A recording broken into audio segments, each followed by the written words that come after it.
¿Cómo están? Ahí vamos. Hoy día vamos a hacer la última clase. Sé que están ustedes muy preocupados por sus exámenes.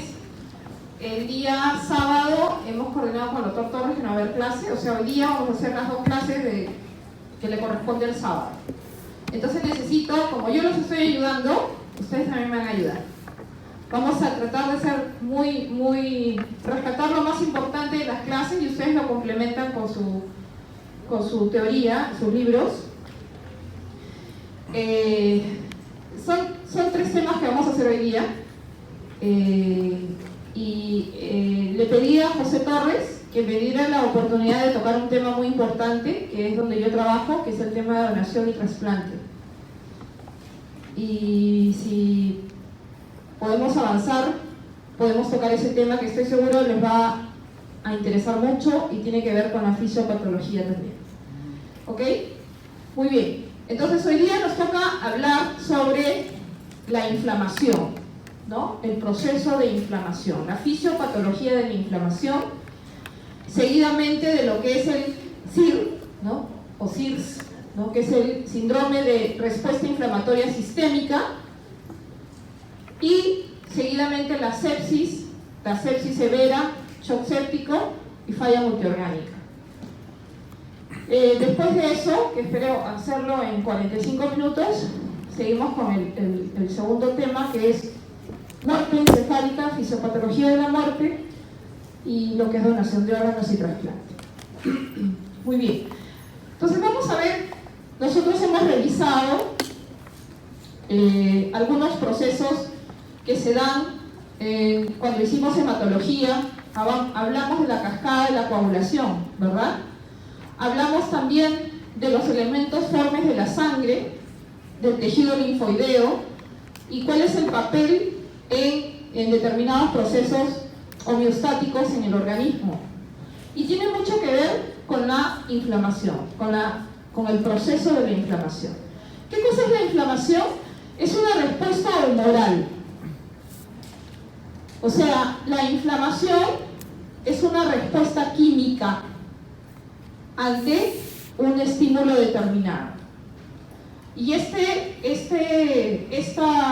proceso inflamatorio, ¿no es cierto?, es, en resumen, la respuesta de una serie de sustancias proinflamatorias, inflamatorias, llamadas citoquinas, interleuquinas, que participan en diferentes tejidos y causan una serie de síntomas y signos, como vamos a ver. Entonces, es la respuesta a un estímulo a nivel local. Pero si este proceso inflamatorio continúa, o sea, sigue habiendo respuesta, estímulo, respuesta, síntomas, efectos, ¿no es cierto? Pero si esta respuesta en algunas personas es variable. Y aquí va la pregunta, por ejemplo, alguien cuando le pica un zancudo, ¿no es cierto? Le pica un zancudo, en algunos casi ni señas hay, ¿no es cierto? Hay otras personas que se les forma tremenda roncha, un abón inmenso, no sé si les pica en el brazo o si les pica en la cara, se hincha esa zona, y en otras personas la reacción es tan intensa, severa, que se hincha todo el cuerpo y la respuesta inflamatoria ya no es local, sino es sistémica. Entonces, dependiendo de los organismos, dependiendo de la respuesta también genética, es este proceso de inflamación, leve, moderado o severo, pero generalmente le llamamos inflamación. ¿Y dónde se produce ese proceso inflamatorio? Básicamente, la respuesta o el órgano blanco está en los vasos.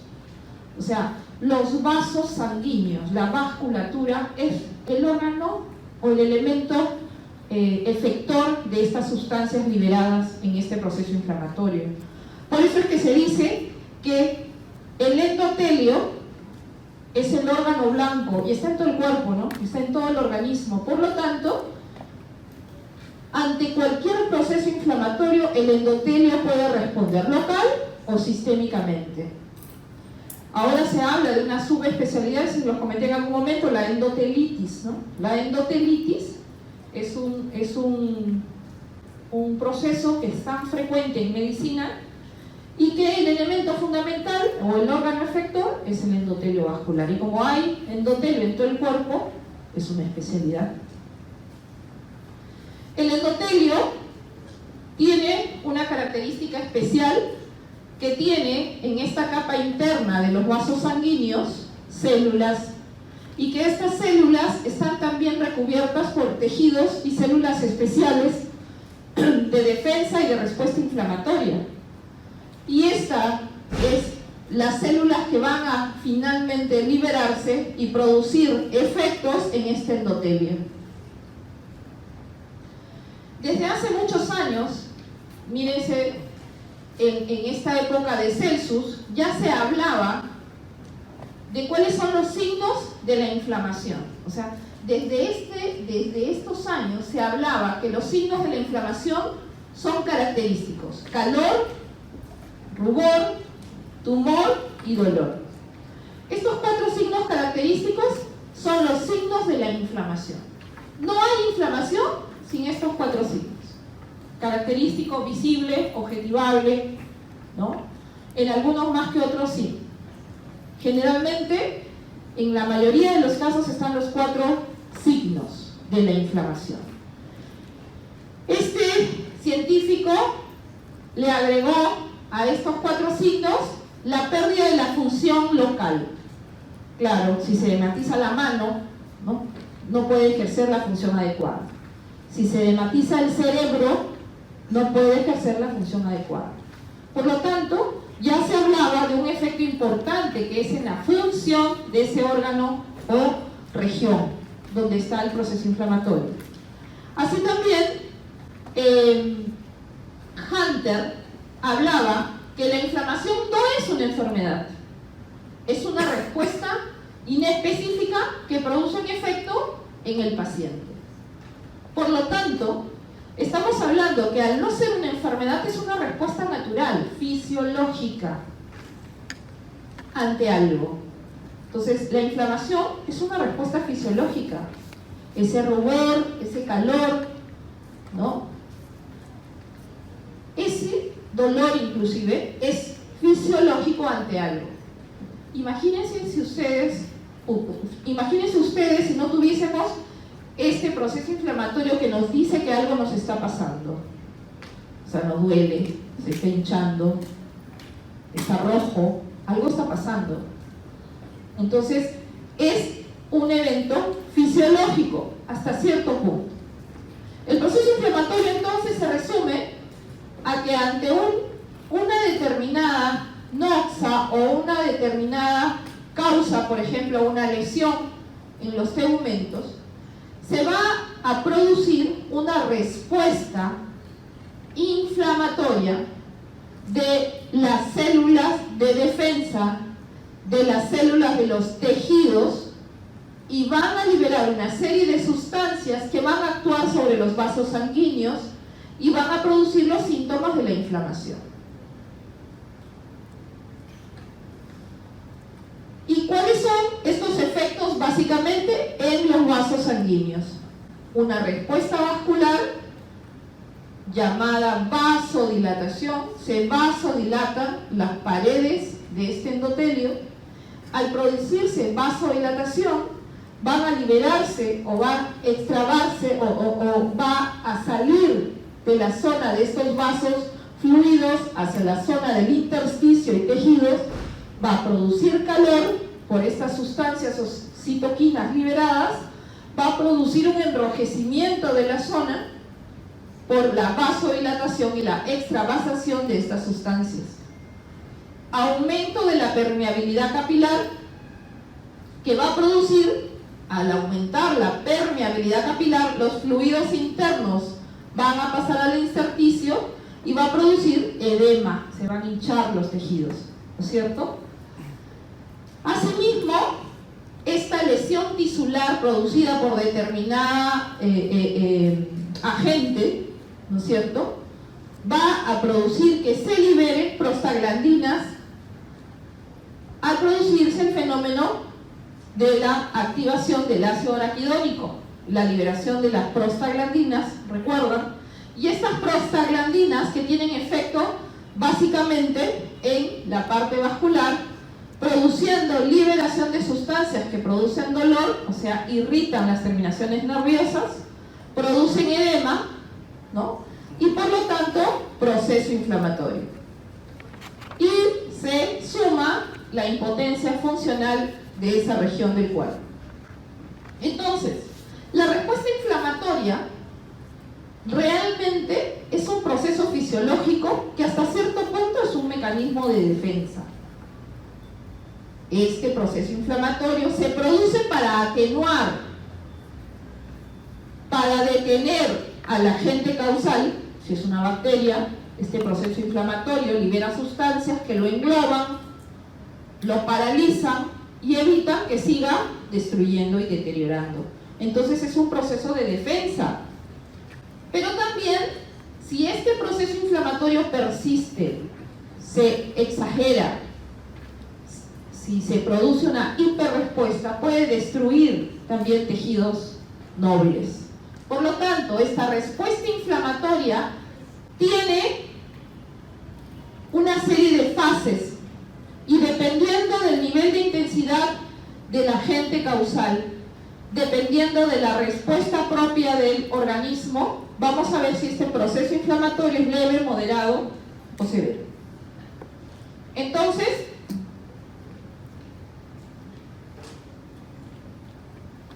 la inflamación tiene carácter protector. Su objetivo fundamental, ¿no?, es liberar al organismo de la causa de esta lesión y de sus consecuencias. Si no existiera el proceso inflamatorio, las infecciones se pueden propagar, ¿no es cierto? Y esta es una parte importante del proceso de las enfermedades preventivas. Como nosotros sabemos qué enfermedades podemos prevenir, algunas de ellas, nosotros podemos ya hacerle de conocer al organismo, a este sistema inmune, que puede contrarrestar determinadas enfermedades, ¿no es cierto? Entonces nosotros conociendo nuestros mecanismos de defensa podemos actuar y hacer que esta inflamación sea como que forme parte de nuestra defensa. Por eso se dice que la fiebre, ¿no es cierto?, en nuestros pacientes es un mecanismo de defensa. Ah, qué bueno, doctora, mi hijito está con 39 de fiebre, qué horror, y no le baja, y estoy que paracetamol, ya le di ibuprofeno, ya le di metamizol y nada. No entiendo, ¿qué es lo que quieren hacer ustedes? No me dan para controlarle la fiebre. Cuando la fiebre es una respuesta al organismo y se está defendiendo, ¿ok? La fiebre, el rubor, el edema, respuesta de defensa, ¿ok? Entonces no nos asustemos hasta cierto punto. Entonces acá tenemos algunas respuestas inflamatorias, ¿no? Heridas, picaduras, ¿no? Respuestas alérgicas ante un virus o ante una zona local, una picadura de un insecto, ¿no? Respuestas inflamatorias que se dieron de defensa a un inicio, pero si estas heridas abiertas producidas por cortes y que seguimos permitiendo, no tomamos alguna acción directa para ayudar al organismo a defenderse, como por ejemplo desinfectando las heridas, liberándola de los cuerpos extraños, alejándola de las zonas muy contaminadas, nosotros podemos hacer que esta inflamación sea persistente y lo que podemos provocar es que este proceso inflamatorio se convierta en una lesión infectada, supurada o llamada purulenta. Cuando nosotros vemos una infección con pus, estamos hablando de que la respuesta inflamatoria ha sido efectiva, o sea, ha englobado a este agente nocivo, se ha degenerado estas células inflamatorias que actuaron y se convirtieron en pus. ¿Qué hay que hacer? Como es el pus, son órganos muertos, tejidos muertos, hay que sacarlo, Porque puede persistir el proceso inflamatorio y ser más serio. Cuando nosotros hablamos de abscesos purulentos, tenemos que sacarlos, liberarlos, drenarlos, limpiarlos. ¿Ok? Y detenemos el proceso inflamatorio. La inflamación es una respuesta inicial del organismo de forma no específica ante una lesión de un tejido. Puede ser por un estímulo mecánico, químico o microbiano. Representa la suma de numerosas sustancias biológicas, la mayoría de ellas producidas por el propio organismo de una manera secuencial y controlada. O sea, la inflamación es no específica, pero es controlada. No específica, pero es controlada.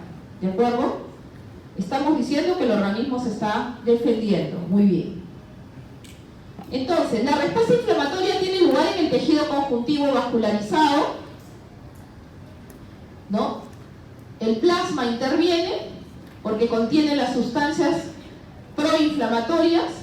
Las células que están en el plasma participan también, sobre todo los linfocitos y monocitos, que liberan sustancias encargadas de frenar este agente nocivo. Los vasos sanguíneos es el órgano efector. Sabemos que el endotelio cumple un papel importante en el proceso inflamatorio. Y las células del tejido conjuntivo. Y estas células son muy importantes, porque esta respuesta inflamatoria, dependiendo del papel de estas células, pueden ser respuestas inflamatorias leves, moderadas o muy exageradas, llamadas las respuestas de hipersensibilidad. Los mastocitos, los fibroblastos, los macrófagos y los linfocitos, ¿no? Pregunta de examen: ¿cuál de las células tiene mayor papel en el proceso inflamatorio? Ya lo tienen acá, ¿no es cierto? Fundamentalmente estas células del tejido conectivo, tejido conjuntivo. Entonces nosotros tenemos en el plasma todas estas sustancias liberadas de estas células, aumento de la permeabilidad vascular, liberación y extravasación de sustancias, proceso inflamatorio. Los cambios vasculares entonces son, como les he dicho, vasodilatación, ¿no es cierto? Esta vasodilatación va a hacer que haya edema, que haya una reacción local, dependiendo del agente, de la sustancia nociva, puede ser esta lesión.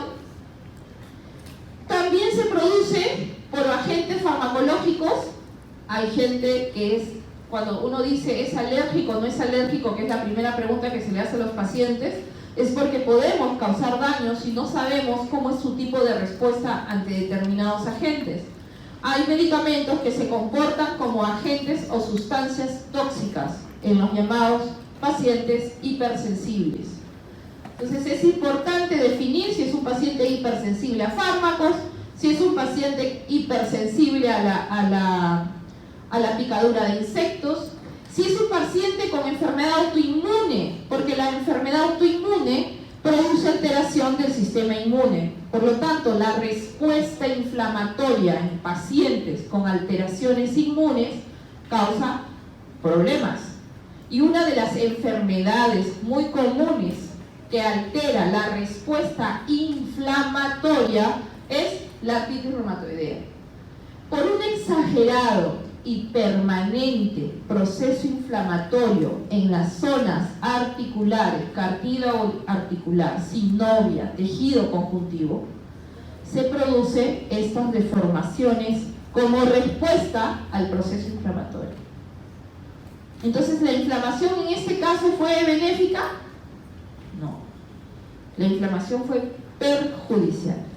Por eso es que los pacientes con enfermedades autoinmunes como la artritis reumatoide o el lupus eritematoso sistémico no deben tener agentes que produzcan inflamación.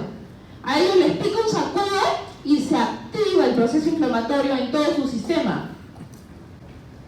Ellos tienen una infección urinaria, se activa todo su proceso inflamatorio en todo el cuerpo. A ellos los tenemos que tener alejados de cualquier causa de activación del proceso inflamatorio. Por eso reciben medicamentos antiinflamatorios, ¿no? anti o que alteren la inmunidad. Porque si no vemos estas consecuencias del proceso inflamatorio crónico, ¿no? Y también la arterioesclerosis es un proceso inflamatorio crónico, permanente y persistente, y lamentablemente no se siente hasta cuando ya está avanzado.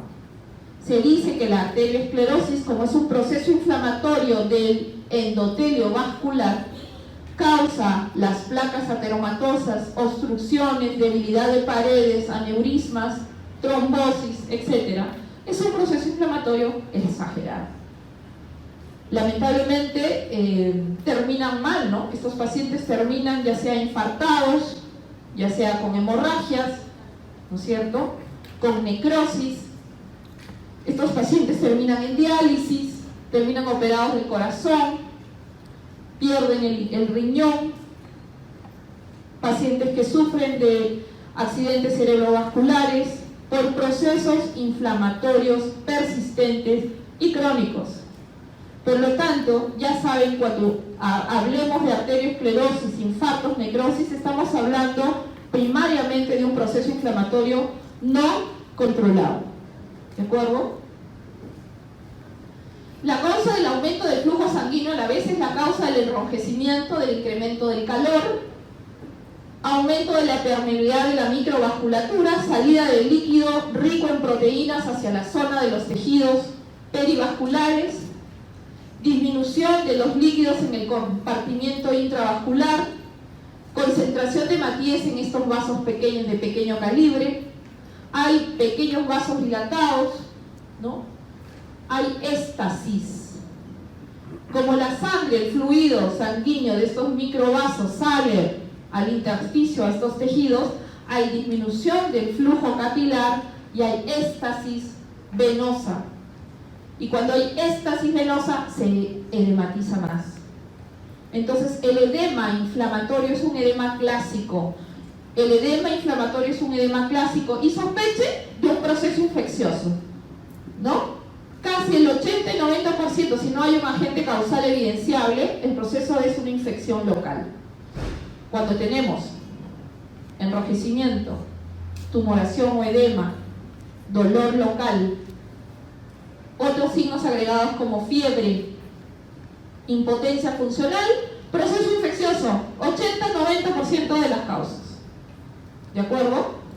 Entonces ya sabemos, ¿no? Mamá, me duele la cabeza. ¿Qué tendrá, pues, mijito? Ya está tenso, está tenso. Segundo día, mamá, me duele la cabeza, pero ¿sabes qué? Me está doliendo, no sé, la nalga, me duele. ¿Qué habrás hecho, hijo?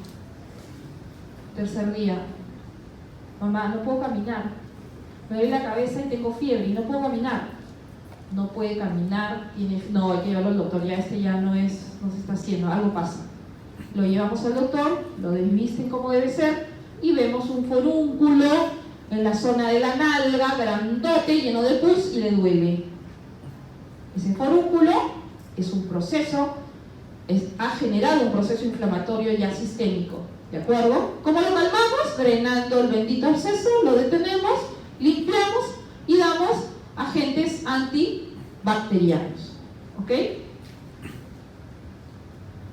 Otra respuesta ante la inflamación es la formación de aberturas en las células endoteliales. Estas aberturas permiten que se liberen una serie de sustancias, citoquinas activas, la histamina, la radicinina, los leucotrienos, el factor activador o sustancia P, otros mediadores químicos que ya causan directamente sobre los vasos sanguíneos mayor edema, mayor acción. Tenemos que, pasado el tiempo en este proceso inflamatorio, si continúa, como mecanismo de recuperación se reorganiza este tejido, estas citoquinas liberadas, algunas permiten que se detenga el proceso inflamatorio, otras activan más el proceso inflamatorio y se suscita una suerte de equilibrio entre los proinflamatorios y entre los que detienen la inflamación. Si se detiene la inflamación, si el agente nocivo no ha sido muy severo, se produce una cicatriz, una lesión, se va secando la zona inflamada, va bajando el edema, el enrojecimiento, genial, cicatriz. Aquí hubo un proceso inflamatorio.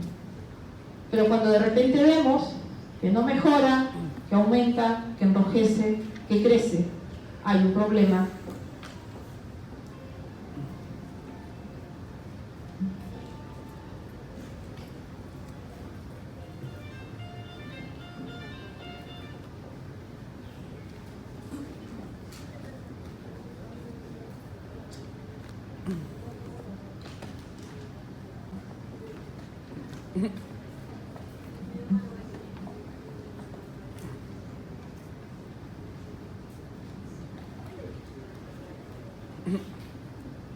Entonces, la lesión endotelial directa puede producir daño directo al tejido, ¿no? Daño al tejido directo, una quemadura de primer grado, segundo grado, tercer grado, es una lesión endotelial directa.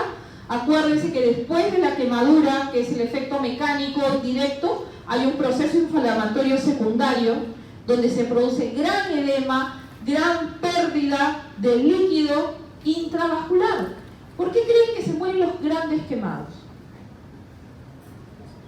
Los grandes quemados, los que tienen más del 40, 50% del cuerpo lesionado por una quemadura de segundo, de tercer grado, el paciente tiene una alta mortalidad. ¿Por qué? Porque pierde la piel. Y al perder la piel, ¿no es cierto?, que es un organismo de defensa considerado, pierde su primera defensa básica. Por el mismo proceso inflamatorio pierde líquidos. Por el mismo proceso inflamatorio, al perder la piel, ha perdido su principal barrera de defensa, los mastocitos, los leucotrienos, las citoquinas, se activan severamente, se liberan severamente y lo que causa es un gran edema en tu cuerpo. Causa dolor. Las quemaduras son de dolor, pero ya no dolor local, sino dolor por liberación de sustancias proinflamatorias, citoquinas severas. Lamentablemente la muerte de un gran quemado es muy triste. En ellos hay que darles mucho analgésico, ¿no?, y medicamentos que frenen el severo proceso inflamatorio. Los pacientes hacen inflamación severa, CIRS severo, sepsis, shock séptico, falla multiorgánica. Todo el cuerpo. Y la lesión mediada por los leucocitos, que ya es las células de defensa, que se encargan, ¿no es cierto?, de defender la zona local, ¿no?, actúan sobre una serie de mediadores inflamatorios que actúan sobre estos vasos sanguíneos. Cuando va avanzando el tiempo del proceso inflamatorio, una de las fases es la llamada neoformación de vasos o la llamada angiogénesis secundaria. Se forman nuevos vasos como respuesta también a este proceso inflamatorio tardío y lo que se genera es un tejido ya deforme, digamos, un tejido que no es como el tejido original por respuesta inflamatoria. La extravasación y la función fagocítica de los leucocitos es fundamental para poder detener este proceso inflamatorio. Pero para que se produzca la fagocitosis y activación de estos leucocitos, es necesario la liberación de sustancias proinflamatorias. O sea, detienen a la bacteria, la destruyen, pero también pueden destruir tejido circundante. Los leucocitos se colocan sobre el endotelio, se adhieren al mismo, ¿no? Finalmente, en algún punto, los leucocitos se adhieren y llegan a revestir todo el endotelio, lo pavimentan, ¿no? Y de alguna manera deforman este endotelio que puede producir, como les había dicho, aumento de la permeabilidad, disminución del plasma sanguíneo, aumento de la celularidad, aumento de la densidad sanguínea, tendencia a la trombosis, a la formación excesiva de fibrina, La cascada de la coagulación también se activa en este proceso inflamatorio. Adhesión y transmigración, se adhieren más células por acción de moléculas como las selectinas, inmunoglobulinas, integrinas, etc. Entonces, cuando hay proceso inflamatorio, es una cadena de sustancias que van a actuar en los tejidos, fundamentalmente en los endotelios vasculares. Entonces, nosotros hablamos, cuando queremos en medicina hablar de qué tipo de proceso inflamatorio estamos hablando, de un proceso inflamatorio básicamente inespecífico o de un proceso inflamatorio por algún agente infeccioso, viral, bacteriano o parásitos, o estamos hablando de un agente externo, de un elemento químico externo tóxico, o estamos hablando de algún elemento mecánico que se ha producido. Vamos a examinar a los llamados trasudados, y nosotros tenemos al trasudado simple, al trasudado modificado y al exudado. Y nosotros hacemos un análisis bioquímico de estos trasudados y podemos orientar hacia qué estamos. Por ejemplo, si tenemos un trasudado con proteínas menos de 3, con una densidad menos de 1000, con menos células de 1500, posiblemente sea un proceso inflamatorio moderado. Pero si es un trasudado con proteínas más de 3, muy denso, con células leucocitos más de 7000, posiblemente estoy hablando de un proceso bacteriano, infeccioso, importante. Pero si tengo un exudado, de repente un derrame pleural, le punzo este líquido que está en la pleura y lo analizo y veo, ¿qué cosa es? ¿Un trasudado o es un exudado producto de un agente infeccioso? Y entonces lo estudio, si tiene más de 3 gramos, si tiene más de 7000 células, si hay más polimorfonucleares que mononucleares, etc. Yo puedo inducir cuál es el agente causal que inició la inflamación. Así también puedo dosar algunas sustancias proinflamatorias. Nosotros ahora en la medicina actual tenemos esa ventaja, hace algunos años no. Podemos dosar interleuquina 6, interleuquina 1, factor de necrosis tumoral, podemos dosarlos en los líquidos, en los fluidos del organismo para inducir a qué nivel de severidad estamos en este cuadro y poder contrarrestar esta severa respuesta inflamatoria, ¿no? Entonces no olvidemos los 4 eventos fundamentales del proceso inflamatorio: la vasodilatación, el incremento de la permeabilidad microvascular, activación y adhesión celular y la activación de la cascada de la coagulación. Estos son los procesos inflamatorios que se dan ante un agente inflamatorio, ¿no? O la inflamación en sí.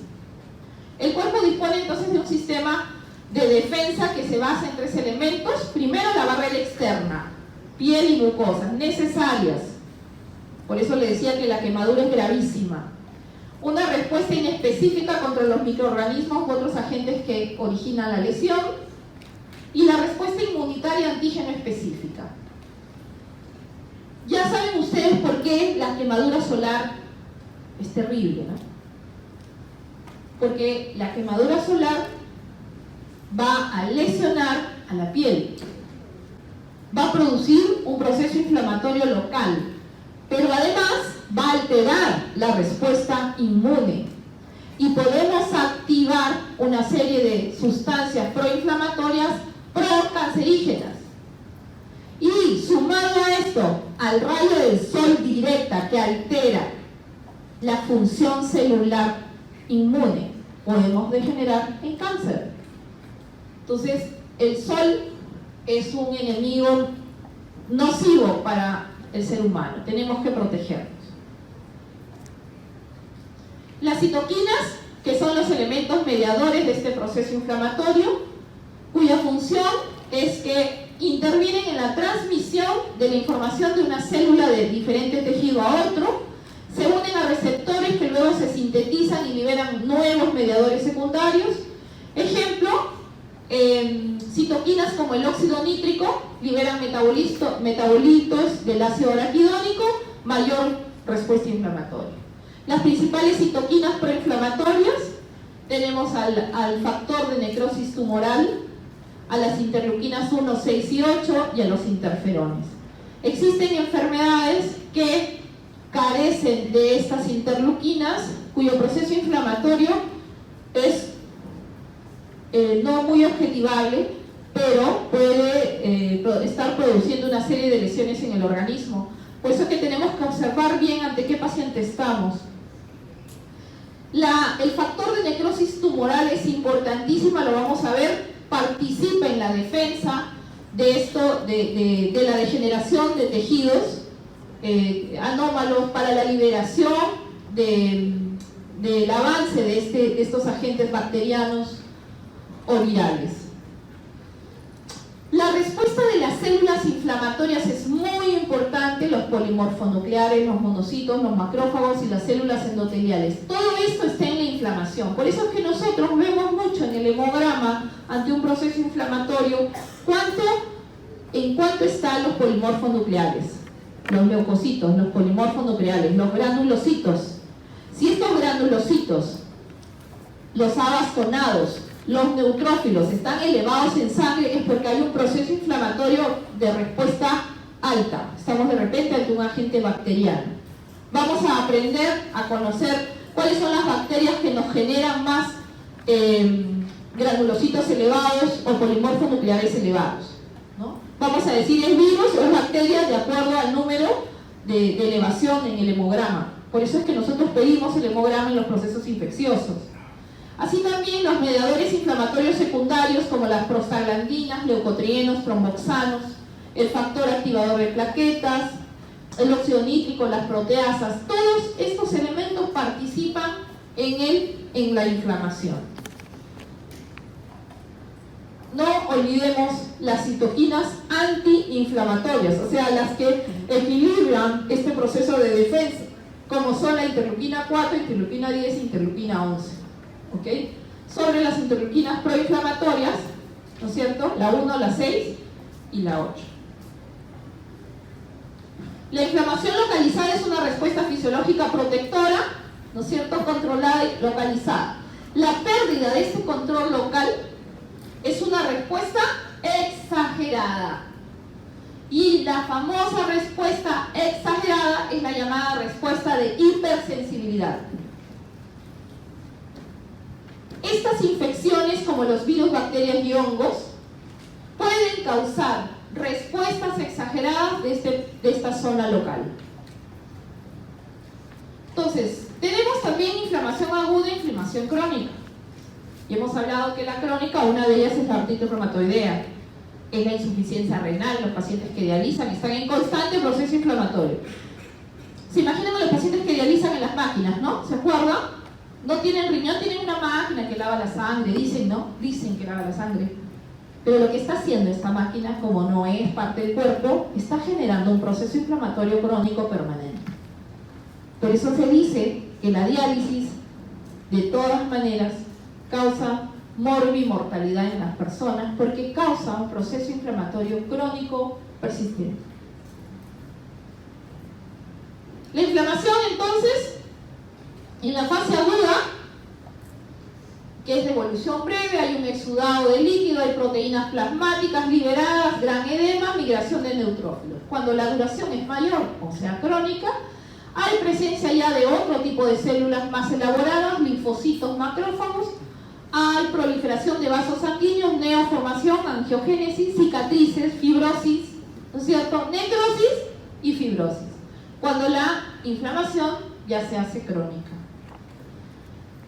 Los cambios hemodinámicos, aumento en la permeabilidad vascular y las alteraciones leucocitarias son importantes. Por ejemplo, a la vasoconstricción arteriolar, ¿no es cierto?, que puede llevar a alteraciones hemodinámicas claras como aumento de la presión arterial, ¿no? Aumento del gasto cardíaco, aumento de la resistencia vascular periférica, son efectos hemodinámicos secundarios.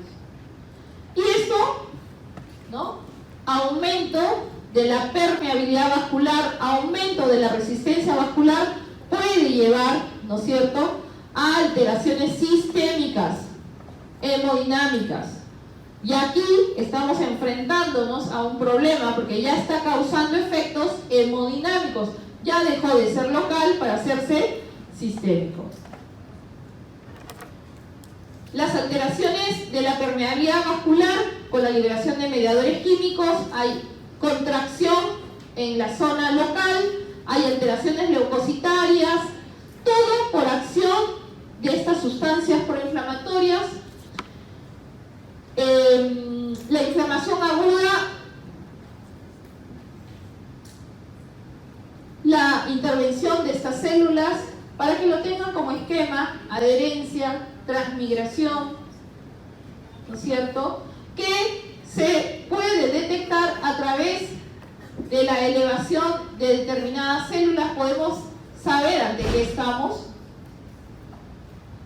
Migración, quimiotaxis exagerada con aumento de estas sustancias químicas. Fagocitosis también exagerada.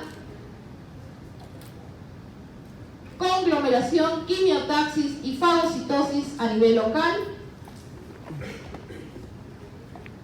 La acción de estas interleuquinas, de estas sustancias proinflamatorias, va a actuar directamente sobre el endotelio vascular, va a alterar la pared del endotelio, y la inflamación crónica, que básicamente se caracteriza por la respuesta de angiogénesis, fibrosis, infiltrado leucocitario. La inflamación crónica puede estar presente como resultado de infecciones persistentes, exposiciones prolongadas a agentes tóxicos, padecimientos autoinmunes. Entonces, cuando nosotros nos situemos ante un proceso inflamatorio evidente con los 4 signos de la inflamación, ¿cuáles son? La primera, calor. La segunda, rubor. La tercera, dolor. Y la cuarta, edema. Cuando el proceso se hace crónico, vamos a estar ante las secuelas del proceso inflamatorio, ¿no? Cuando tenemos una buena respuesta inflamatoria secundaria, o sea, este paciente se está defendiendo, esa es su cicatriz, se ha defendido. Cuando dicen, ¿no?, qué buena respuesta, hoy se cicatrizó al toque, ¿no? Pero cuando tenemos esta respuesta, esta es una respuesta exagerada inflamatoria en la fase de cicatrización. Entonces, este señor le hicieron una cirugía y miren cómo quedó. Lo vacunaron, miren cómo quedó.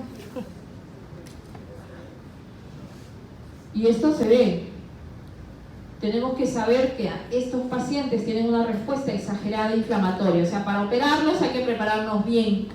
Qué medicamento vamos a usar, qué sutura, qué corte, porque si no le vamos a hacer estos chuzos horribles, ¿no? Entonces, la respuesta inflamatoria es importante conocerla. ¿Frente a qué paciente estamos? Por eso es que evaluamos cómo están sus cicatrices, son alérgicos o no, cuando les pica un insecto se enrochan, se hinchan, qué sé yo, ¿ok? Tienen que preguntar todo eso.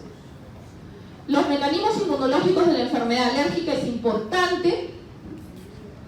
Ya, este es un tema más de respuesta exagerada ante esta respuesta inflamatoria, pero es muy importante que un paciente alérgico tiene predisposición genética a una respuesta exagerada. Y la respuesta exagerada es la inflamación 3 o 4 veces. Más edema, más rubor, más dolor, más calor y más generalizada. Entonces, esa es la respuesta alérgica. ¿Qué tenemos que hacer? Diferenciar frente a qué estamos. Porque hasta un metamizol inofensivo en un paciente alérgico puede matar. ¿Ok? Por eso es muy importante cuando ustedes asisten en sus pueblos lejos y piensen que un paracetamol o un ibuprofeno o un metamizol no va a hacer nada, puede. Evalúen bien, investiguen bien su historia clínica para que puedan saber si estamos ante un paciente hipersensible. La reacción inflamatoria nuevamente, en este esquema, aumento de la permeabilidad vascular, liberación de los elementos formes como los leucocitos, liberación de sustancias proinflamatorias, aumento de las reacciones de quimiotaxis, de adhesión, de adhesividad, aumento de la actividad de la coagulación y inflamación. Entonces, ¿cuál es la inflamación? Es una respuesta fisiológica. ¿Cuál es el objetivo? Aislar el agente agresor. ¿Quiénes participan? Mediadores solubles y componentes celulares. Las causas de la inflamación más comunes, mecánicas como los traumas, los golpes, fracturas, cuerpo extraño, una sutura por ejemplo, enfermedades autoinmunes, agentes microbianos, agentes químicos, las quemaduras por ácido clorhídrico, las quemaduras por lejía, las quemaduras por gasolina, son agentes tóxicos y pueden producir inflamación. Agentes térmicos, el hielo y obviamente el calor. Y la radiación solar. Causas más comunes de inflamación. La fase de reparación después del proceso inflamatorio involucra a la proliferación, a la maduración, a la reparación de la zona, a la reconstrucción y redistribución de esos tejidos. ¿Se modifica el tejido? Sí. Muy bien.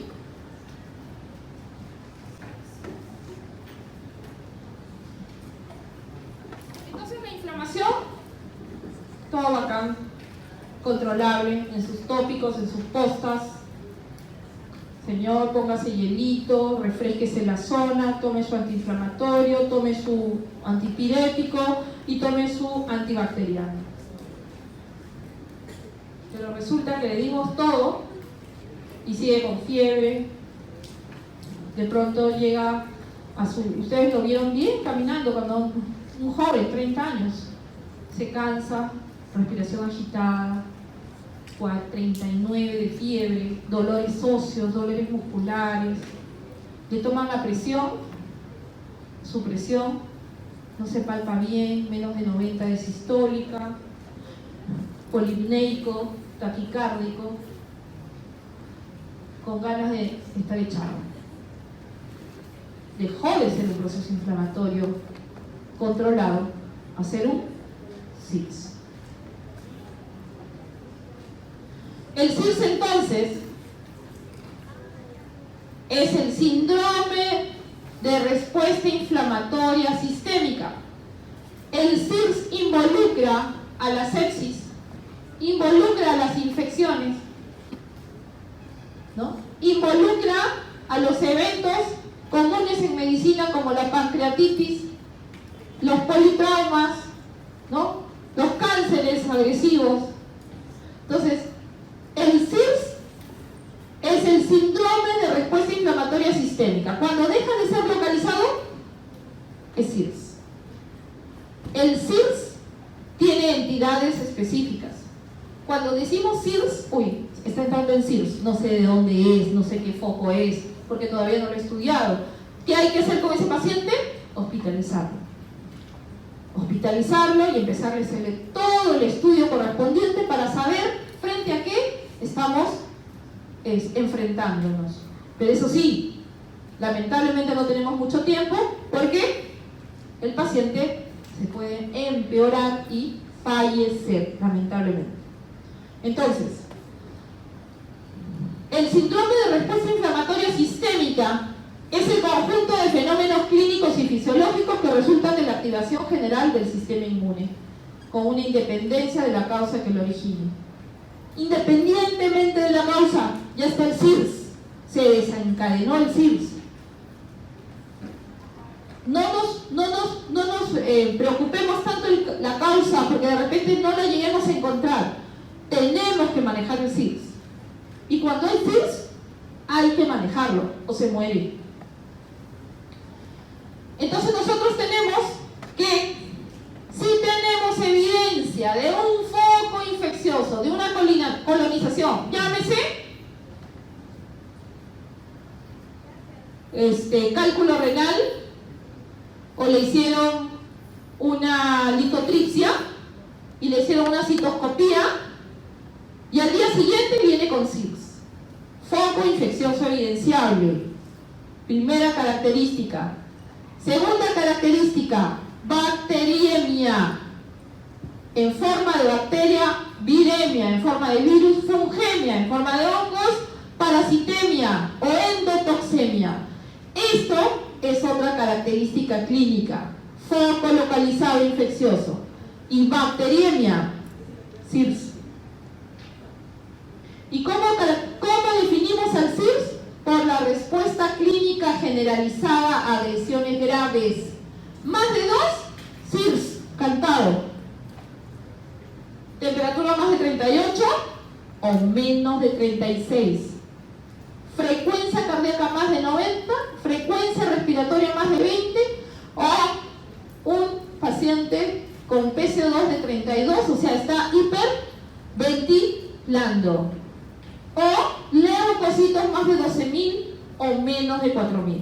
CIRS, facilazo, el vigilante diagnostica eso. Lamentablemente que cuando está así, es porque estamos contra el tiempo, porque está a un paso de ser sepsis severa, shock séptico o falla multiorgánica. ¿De acuerdo? Entonces los CIRS, ya saben, tiene que cumplirse esto: foco evidenciable, bacteriemia y cualquiera de estos parámetros. ¿De acuerdo? ¿Se acuerdan de la chica que le amputaron la mano, la UCI? Porque vino una semana antes, vino porque tenía un cálculo, ¿no? Le hicieron litotripsia y le hicieron citoscopía. Citoscopía es que meten un endoscopio vía uretra para destruir el cálculo y que le quiten el dolor, porque ella vino por eso. Pero de pronto terminó en unidad de cuidados intensivos. Desde cuando vino a emergencia ya estaba en CIRS. Nadie la veía, le decían, ya, chica joven, ¿quién va a pensar porque se va a poner mal? CIRS, en la cara de todo el mundo. Alguien la detectó. Shock, acuérdense, hipotensión. Esa chica caminaba y se caía. La llevaron a la UCI. Independientemente de la gente, estaba en CIRS. Esta paciente hizo shock séptico, pasó de CIRS a shock séptico. O sea, tenía 30% de posibilidades de morir. Independiente de la gente. Por eso dice CIRS, independientemente de la causa, el CIRS es un desencadenante agresivo.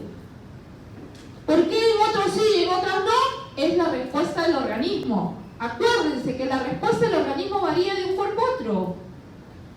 Entonces, de ser un proceso inflamatorio local, citoscopía, litotripsia, pasó a CIRS, y de CIRS, sepsis severa, shock séptico. Vivió, ¿no? Pero ¿cómo vivió? Porque CIRS, la sepsis severa, trae sus consecuencias por un proceso inflamatorio exagerado, terrible, vasoconstricción, amputación, porque para poder soportar este shock ha tenido que sufrir sus extremidades, ¿no? Por eso que le llegaron a amputar uno de los miembros. La sepsis es la respuesta sistémica inflamatoria más el foco infeccioso demostrado. ¿Ok? Por eso esta está dentro del CIRS.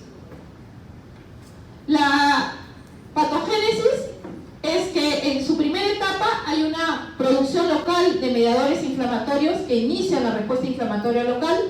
Inmediatamente se activa el sistema monocito macrófago, se activa el sistema retículo endotelial, cascada de la coagulación y sistema del complemento. O sea, es rapidísimo, rapidísimo. ¿Cómo frenamos la respuesta exagerada inflamatoria del CIRS? En la etapa 2, los vasos pequeños en cantidades se van y alteran la circulación. Hay alteración endocrina, fenómenos defensivos locales, hay fiebre. Factores del crecimiento se liberan, se induce la producción y liberación de antagonistas endógenos de la inflamación, presencia de criterios clínicos evidentes. Acá ya está hipotensa, hiperventilando, hipocápnica, hipotensa, taquicárdica, ¿de acuerdo? Estamos en sepsis. Y en la etapa 3, la reacción sistémica masiva, determinada al paso de gran cantidad de mediadores inflamatorios, citoquinas, prostaglandinas, bradesininas, determinando una activación sostenida y generalizada de la cascada inflamatoria, pérdida de la integridad de la microcirculación, daño de los órganos a distancia. ¿Cuáles son los órganos nobles a distancia? Si hay vasodilatación de la microvasculatura, ¿cómo estará ese cerebro? ¿Cómo será ese miocardio? ¿Cómo será esos glomérulos? ¿Cómo será ese pulmón? A todo nivel, sistema de respuesta inflamatoria sistémica. CIRS, sepsis generalizada. Fatal. ¿Cómo frenamos la respuesta inflamatoria? ¿Quiénes van a ser intensivistas? A esto se van a enfrentar. A los CIRS, a la sepsis. La activación del sistema monocito macrófago para atrapar a la bacteria que está causando, pero no, gana. Proliferación bacteriana, le doy antibióticos, pero no mejora, doctora, le hemos dado ya triple terapia antibiótica, sigue, no respira, hay que meterlo en máquina. Doctora, no está respirando bien, intúbalo, ventilación mecánica. Doctora, está produciendo unas secreciones purulentas horrorosas, ponle terapia triple antibiótica. Hongos, todos, a estos pacientes se les da con todo. O sea, esta es la guerra contra la muerte, ¿me entienden? El CIRS y la sepsis es, el médico se enfrenta para rescatar de la muerte, ¿entiende? Entonces, todo lo que se hace en UCI es para esto. El sistema monocito macrófago libera la producción de interleuquinas importantes que dijimos, la 1, la 6 y la 8, liberación de leucotrienos, tromboxanos y prostaglandinas, vasodilatación, edema a todo nivel, secreciones, disminución del volumen sanguíneo, aumento del gasto cardíaco, aumento de la resistencia vascular periférica en algunas zonas, en otras zonas disminución de la resistencia vascular. El pulmón deja de ser intercambio gaseoso por gran edema en el endotelio del alveolo. El alveolo se llena de moco, de agua, no hay buen intercambio, el paciente tiene que entrar a máquina. Entonces, a todo nivel. El factor de necrosis tumoral aparece en el plasma. Otra citoquina proinflamatoria, la interleuquina 1, que es liberada por el monocito en respuesta a los estímulos del factor necrosis tumoral.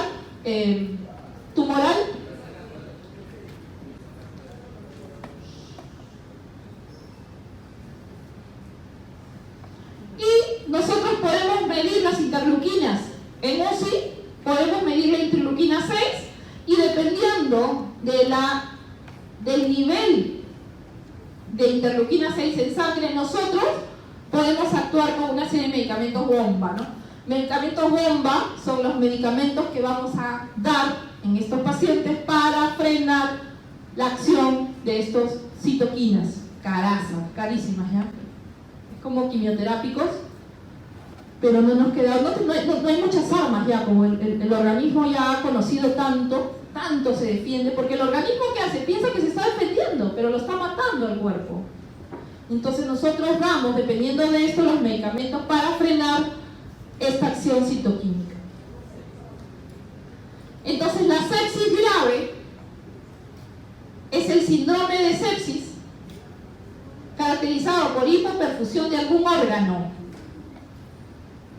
hipotensión sostenida o disminución de la presión más de 40 milímetros de la basal que estaba, ¿no? Porque a veces hay pacientes que tienen 90 de presión sistólica, no nos dejemos llevar por eso, pero o de repente señoras hipertensas que están con otros signos pero tienen una presión de 100.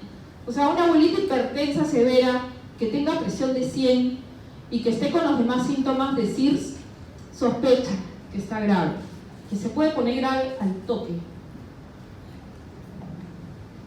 El shock séptico de sepsis grave a shock séptico básicamente por hipoperfusión del órgano. Y hay hipoperfusión del órgano blanco. Cuando sospechamos hipotensión sostenida más hipoperfusión de los órganos blancos, eso es sepsis severa. Mortalidad alta, ¿no? Y pese a todo, empieza a fallar los sistemas. Ya se habla del sistema: sistema renal, sistema respiratorio, sistema cardiovascular, sistema neurológico. Más de 2 sistemas, sepsis severa.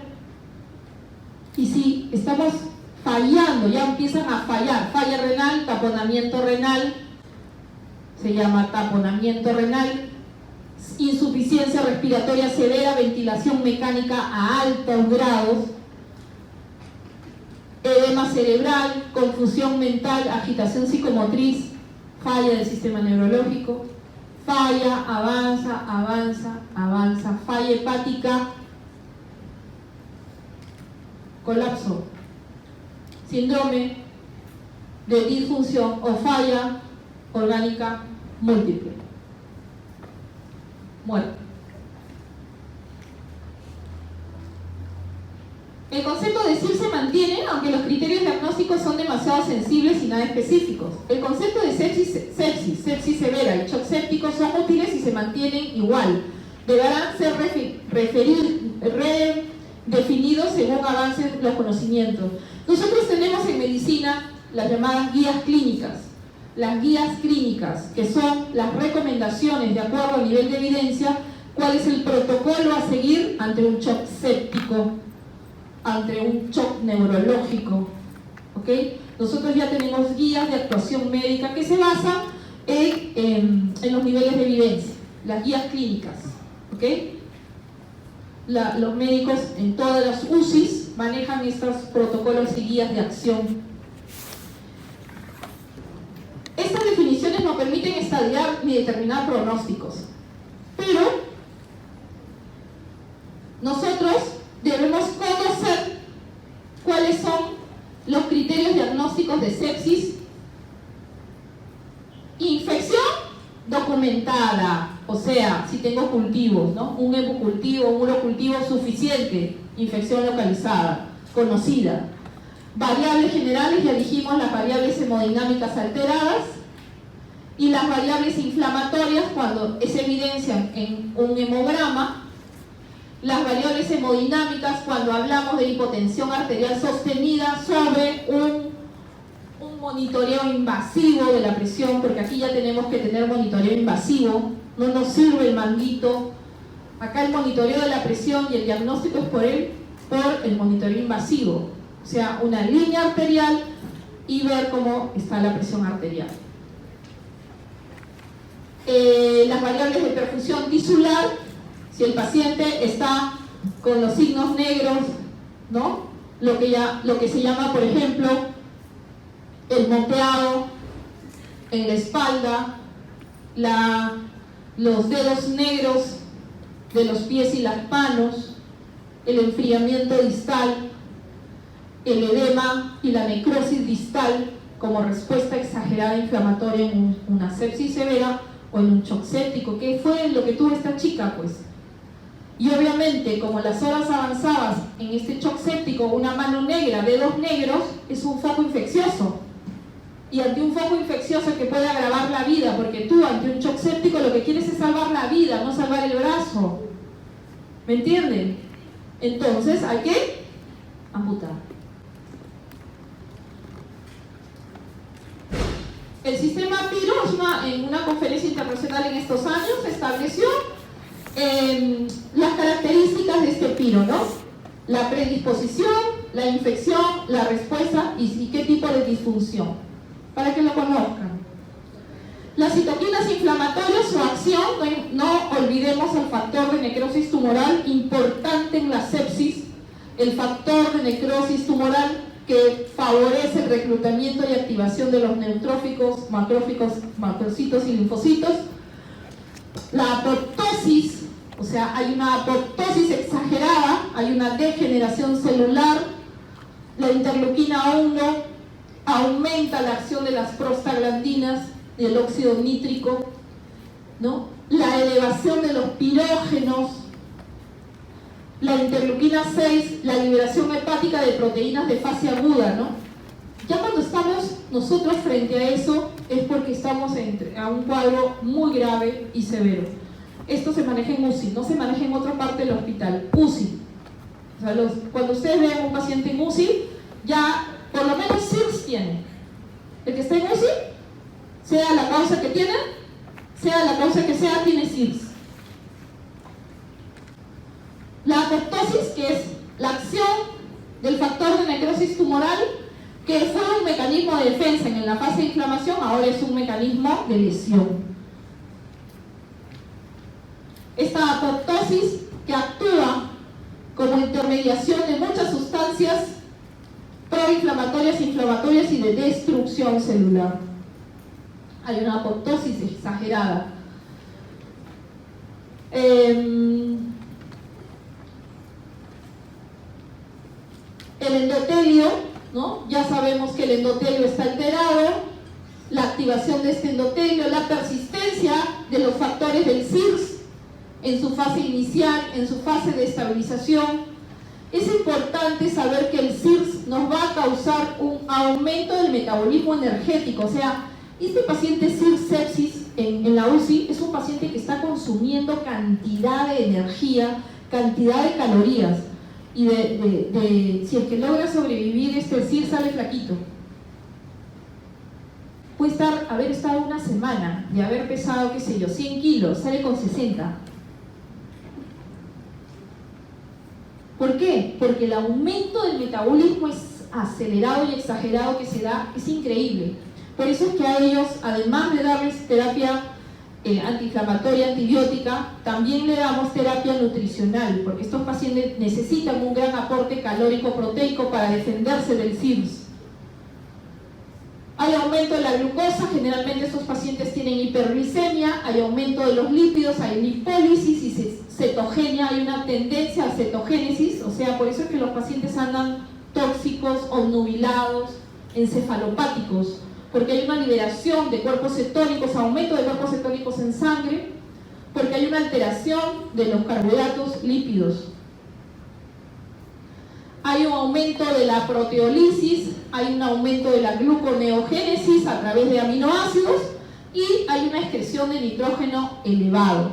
Nosotros podemos vigilar la sepsis o el CIRS a través de dosar aminoácidos y nitrógeno en sangre y en orina. Hacemos cálculos y podemos ver si estamos yendo bien o estamos yendo mal. Y la falla orgánica múltiple. Falla en los sistemas. Muy bien, acá vamos. Entonces, proceso inflamatorio, CIRS, sepsis severa, shock séptico, falla orgánica múltiple, ¿no? Todo son secuenciales, o sea, sino que la diferencia está en los tiempos. Entonces, hay pacientes que hoy día vienen caminando y pueden irse al mortuorio. Entonces, hay que saber frente a qué nos estamos enfrentando, ¿no?